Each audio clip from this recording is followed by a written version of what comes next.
La entrevista, el análisis, la opinión y la polémica. Cara a cara. Con el periodista Marcos Arana.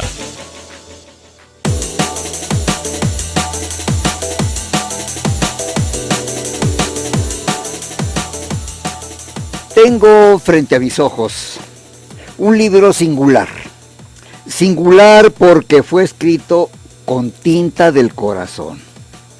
Su título es Carrizo, historia de una familia hispana en Nuevo México.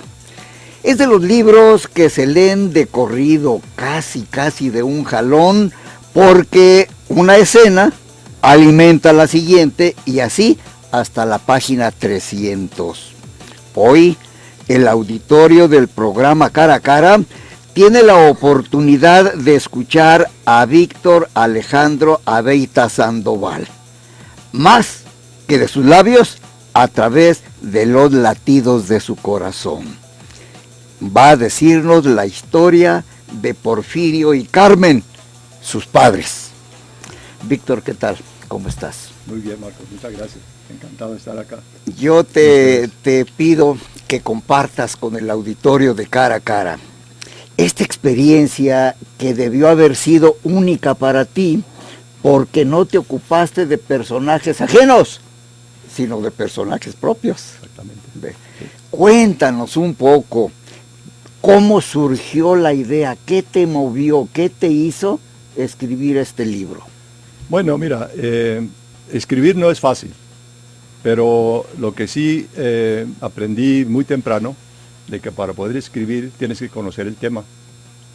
Y para mí, qué mejor tema, aunque el interés de escribir lo traía adentro, pero cuál, y escoger un tema para escribir, cómo y cuándo y de dónde. De muchos años, en charlas con mi padre y mi madre, la idea que traía yo siempre, tomando apuntes, tomando notas, de algún día registrar esa historia tan única y tan interesante, y que para mí y para mis hermanos era merecedera de ponerlo con tinta en papel. Entonces, como te digo, a través de los años fui tomando conversaciones con papá y mamá.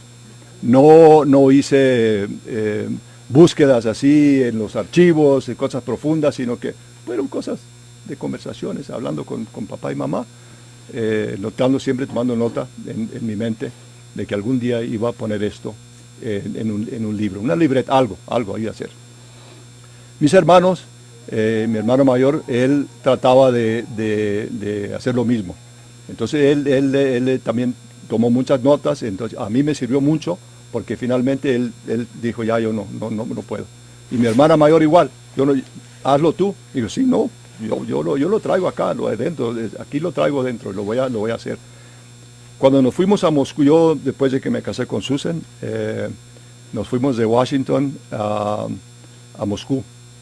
Entonces ahí me decía Susan, mira, es que ahora aquí tienes la oportunidad, acá, para que lo hagas. Hasta aquí, mira, aquí tienes inviernos eternos que te puedes dedicar, y quiero que lo hagas tal como me lo cuentas. No te preocupes, pero hazlo tal como me lo cuentas. Y así fue, empecé, en 2004 empecé, y para el 2005 ya tenía la primera copia, o sea, el borrador de lo que fue el libro, que salió en inglés, que fue la primera edición. Y pues ahí, poco a poco, ella actuó conmigo, me ayudó, y ahí lo sacamos, así fue. Víctor, cuéntale al auditorio primero el medio ambiente, el espacio donde se movió la familia Abeyta, donde estuvieron Porfirio y Carmen. ¿Por qué Nuevo México? Bueno, Nuevo México fue elegido por los primeros pobladores, los antepasados, los hermanos que llegaron, Bernardo y Carlos, que llegaron al norte de Nuevo México como adelantados, que lo escribo en el libro, que ahí empieza la historia de la familia, más o menos 1760, por ahí más o menos.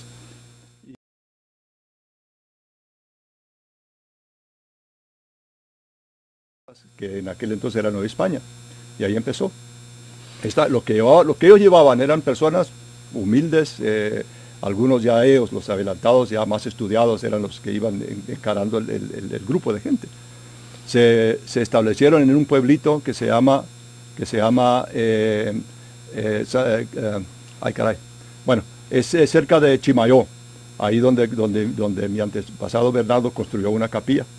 Entonces ahí en esa parte de Nuevo México, muy montañoso, muy bonito, muy parecido a los Pirineos, donde la mayoría de las gentes se habían originado. Entonces para ellos fue una tierra perfecta. Y de ahí empezaron las familias, después de los años, todos ganaderos, por ejemplo, borregueros. Ese era su oficio, de crear ganado, borregas, más bien, vacas. Entonces, de ahí, de esa tierra muy fructífera, muy bonita, mis abuelos, de parte de los Abeita y de los Sandoval, de parte de mi mamá, cuando empezaron entrar los pobladores anglosajones del este, empezaron a cambiar las leyes, empezaron a perder terrenos, empezaron a aislar a esta gente, poco a poco. Entonces, para papá y mamá, papá siempre fue una persona de una visión bastante amplia. Yo quiero independizarme, ya veo que pues de herencias no hay, ya no hay, tengo que empezar yo, y si esta mujer me acompaña, pues vamos a hacer algo. Entonces, de ahí se cambiaron a un lugar, un cañón que se llama Cañón del Carrizo, donde el gobierno federal todavía otorgaba terrenos, si lo podías probar, bajo una ley del 1863. ¿Cómo podías probar que podías aprovechar ese terreno que te estaba dando el gobierno? Bueno, ibas al condado del estado y registrabas tu terreno. Había coordenadas que utilizaban y mojoneras que le decían. ¿Construías algo? Sí, no, tenías que construir. Tenías que probar a medio de la agricultura, que es una cosa, si lo piensas bien, una locura. Agricultura en esos terrenos áridos, semiáridos, aislados, casi es imposible. Y tenías que mantenerte en la propiedad 5 años. Una vez que lo probabas, te daban el título del terreno. Y así fue como papá sacó su primer parcela de terreno.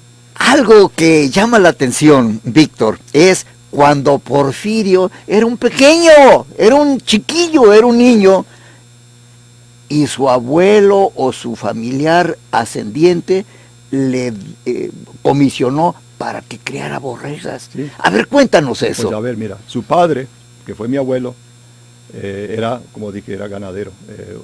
Borregas era lo que más tenían ellos. Ellos tenían, mi abuelo había probado un terreno igual a lo que comento que papá y mamá sacaron en Carrizo, en la Mesa del Cabresto le llaman. Ahí tenía mi abuelo, donde él llevaba su ganado los veranos para veranear. Es un lugar ya tiene más lluvia, o sea que es un lugar... Lo que aquí se llamaría agostadero. Ah, sí, más o menos. Algo así. Llevo mi ganado a que ahí lo tengo por el verano, exactamente. Entonces, papá José llevaba su ganado todos los años y a papá lo llevaba de chiquillo con sus hermanos. Y en esta ocasión, que me contó esta historia, la saqué de papá y mamá, de que mi abuelo le dice a mi padre, pues mira hijo, aquí te voy a dejar con las borregas viejas, porque las que llevaban primero unas 200 cabezas para que pastaran bien lo más nutritivo del pasto que existía antes de que llegaran el resto del ganado. Entonces ahí lo llevó a la edad de 10 años y le dijo, hijito, aquí te quedas y haces como los hombres. Te dejo provisión para 2 semanas cuando llegue mano Juan, primo Juan, que llega con el resto del ganado, y tú te quedas aquí tienes a los perros. Los perros te cuidan y tú lo que necesites tienes ahí de comer. Y así fue. Pero a los 10 años de edad se hizo hombre. Esa es una expresión muy interesante y muy nuestra, que alguien cuando es autosuficiente, cuando se mantiene a sí mismo y cuando cuida sus propiedades, se hace hombre. Así es. Víctor Abeitia nos está contando la historia de su familia, pero fíjese que la plasmó en un libro verdaderamente interesante. Yo le comentaba que me remontaba como a las escenas campiranas de Don Segundo Sombra, de Ricardo Guiraldes, o también de Martín Fierro, de José Hernández. ¿Por qué? Porque tiene muchos parecidos. Imagínese a una familia que sostiene a todos los demás y asimismo, ¿con qué? Cuidando ganado, domando potros, haciendo vida de campo. Muy bonita. Vamos haciendo una pausa y le recuerdo, el Twitter de esta cabina es @Zona3Noticias y @Arana Cervantes. Los teléfonos de cabina son el 3122-4200, 3122-4266. Pausa.